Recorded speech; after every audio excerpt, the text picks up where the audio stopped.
Imagine you are running a marathon. You've hit mile 20, you are sweating heavily, and you do exactly what you've been taught since you were a kid.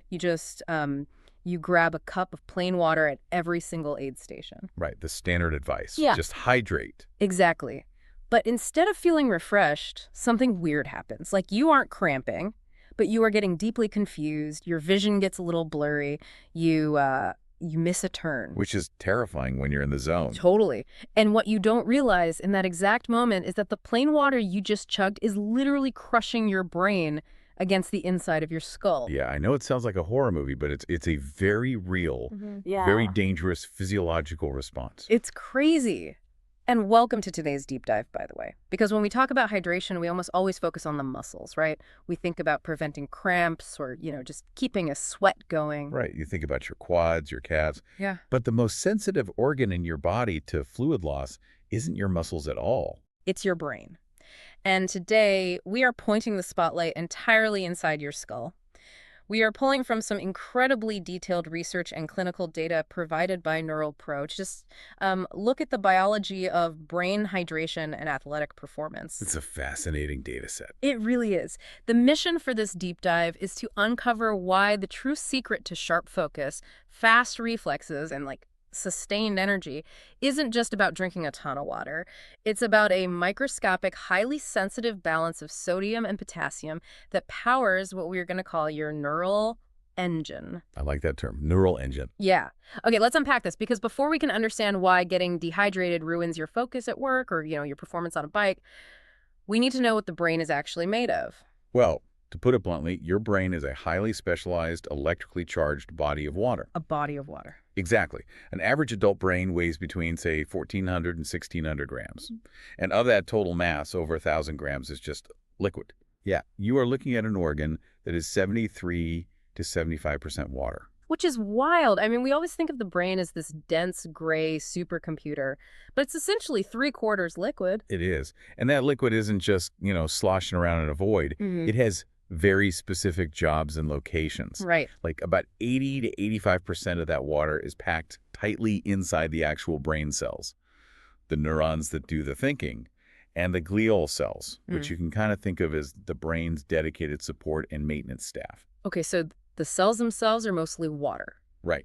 And then another 15 to 20% is sitting in the extracellular space, those tiny microscopic gaps between the cells, acting as a nutrient highway. Got it. And finally, you have roughly 150 milliliters of cerebrospinal fluid, acting as a physical shock absorber for the whole system. So the neurons are basically tiny water balloons.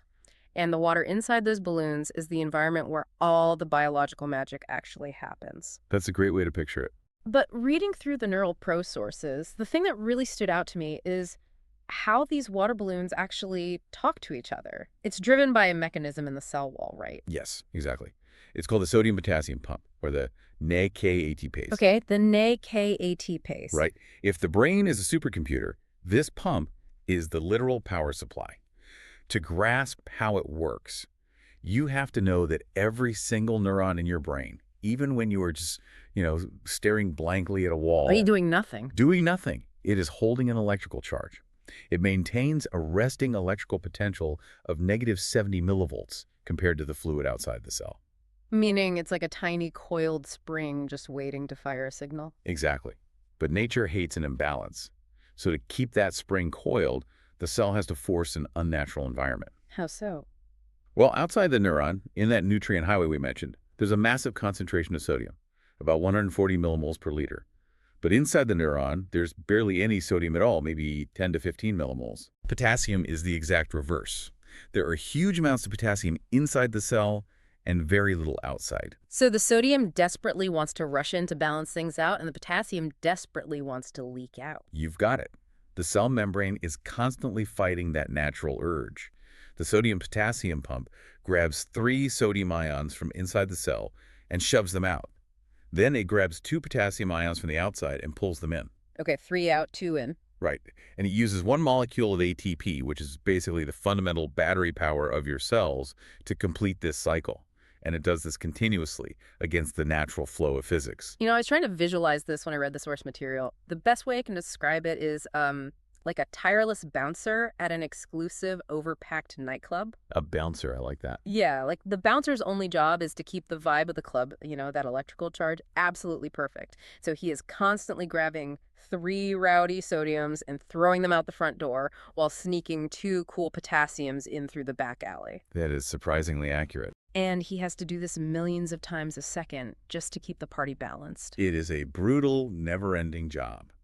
Because the moment you decide to take an action, say, you decide to swing a tennis racket, a signal has to fire. Right. The doors to the club fly open, sodium channels unlock, sodium violently rushes into the neuron, and that electrical charge flips from -70 up to +30 millivolts. Whoa. Yeah, that spike is the signal telling your arm to swing. And after I swing, the bouncer has to clean up the mess. Frantically, the potassium rushes out to reset the charge, and then the pump has to consume massive amounts of ATP to push the sodium back out and pull the potassium back in, preparing the neuron for your next swing. That sounds exhausting. It is. What's fascinating here is the sheer energy cost of this process.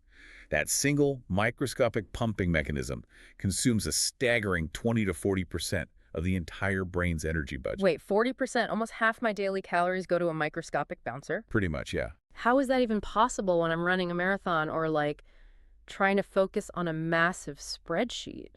Because without that gradient, you literally cannot think or move. Every muscle contraction, every memory recall, every visual cue processed from your eyes requires neurons to fire and reset. So it's nonstop. Completely nonstop.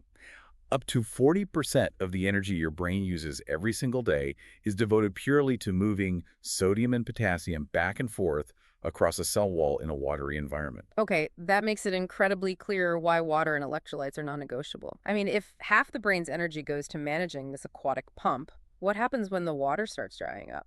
The system starts to physically collapse. We can look at the clinical thresholds of dehydration to see how fast it happens. The first major alarm bells ring at just 1% dehydration. 1%?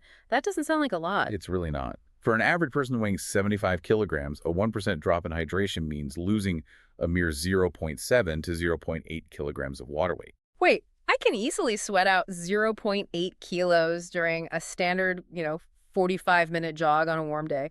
Are you telling me I'm hitting clinical dehydration on a Tuesday afternoon treadmill run? You are. And the MRI scans of individuals at just 1% dehydration are alarming. The scans show a measurable physical loss in the volume of brain tissue. Wait, the brain is actually shrinking. Literally shrinking. Because the brain is 75% water. When your blood volume drops, fluid is pulled from the extracellular space and the cells themselves. The tissue volume drops. No, man. The result is that your neurons are now straining to maintain that sodium-potassium pump in a contracted, compromised environment. You experience this subjectively as sudden mental fatigue. Like when a task that felt easy 5 minutes ago suddenly feels incredibly difficult. Exactly. And if you don't hydrate and you push that to a 2% deficit, which for that same 75-kilo person is about 1.5 kilos of water lost. Still very easy to do on a hot day. Very easy. At that point, the data shows it goes from feeling difficult to actually causing mechanical failure. Because the blood gets thicker, right? Right. At 2%, your overall blood plasma volume drops significantly. Your blood literally becomes thicker. Consequently, blood flow to the brain decreases by 7 to 8%. So it's like an engine running out of oil. The moving parts are still trying to grind away, but they're starving for oxygen and nutrients. And the part of the engine that overheats first is the prefrontal cortex. This is the area right behind your forehead, responsible for high-level planning, working memory, and quick decisions. The important stuff. Very important. It is incredibly sensitive to oxygen drops. At 2% dehydration, short-term memory worsens by 11%. Reaction time slows down by 5 to 12%. Your mathematical and spatial decision-making skills plummet. Okay, let's translate that 12% drop in reaction time into the real world. Because, 12% might not sound like much if you're just sitting on the couch watching TV. But what if you are a cyclist navigating a tight peloton at 40 miles an hour? Then it is the difference between braking safely and causing a catastrophic pileup. If the guy in front of you taps his brakes, your eyes see the brake lights. That visual information has to be processed by your brain, and your prefrontal cortex has to send the signal down to your hands to squeeze the levers. But because your brain is shrunk. Shrunk, starved of oxygen, Yeah. and the sodium-potassium pumps are failing to reset the electrical charge quickly enough. That signal is delayed by milliseconds. And at 40 miles an hour, a few milliseconds means you've moved several feet forward. You hit the wheel in front of you. Exactly. Or consider a team sport like basketball. If your working memory drops by 11%, you lose the ability to track where your teammates are on the court. You look away for a second, forget where your center was moving, and throw a pass out of bounds. The physical skills are there, but the neural engine misfires. Okay, so if I'm on the court, my brain is shrinking, my reaction time is tanking, my instinct is to run to the sidelines and chug a massive gallon jug of plain water. Just, flood the engine to cool it down. Which is a terrible idea. Right.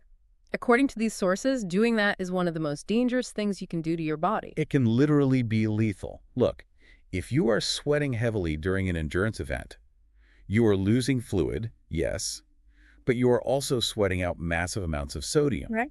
If you try to fix the fluid loss by chugging liters of unmineralized plain water, you drastically dilute the tiny amount of sodium that is still left in your bloodstream. And this triggers a condition called hyponatremia. Yes. Hyponatremia happens when your blood sodium concentration drops below 135 millimoles per liter. Your blood becomes severely watered down, its osmolality drops. But remember, the inside of your brain cells still has a different concentration. The imbalance nature hates. Exactly.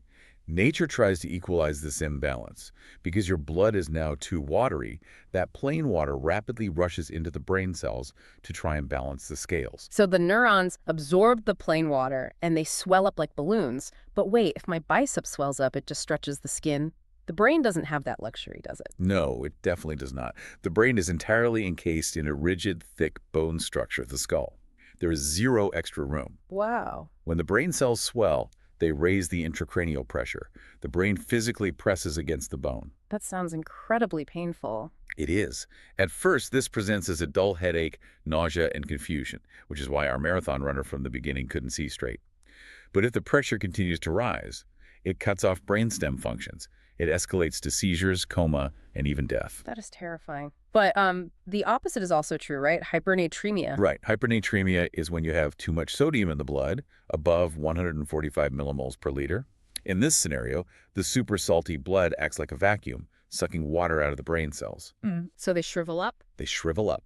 This rapid shrinking can physically tear the fragile synaptic connections between cells and can even tear blood vessels, causing intracranial bleeding. Good Lord. And it isn't just sodium that dictates this. The pump needs potassium, too. Potassium imbalances destroy the electrical spring we talked about earlier. If your potassium drops too low, a state called hypokalemia, the cell membrane hyperpolarizes. The spring gets coiled far too tightly. So it won't release. Exactly.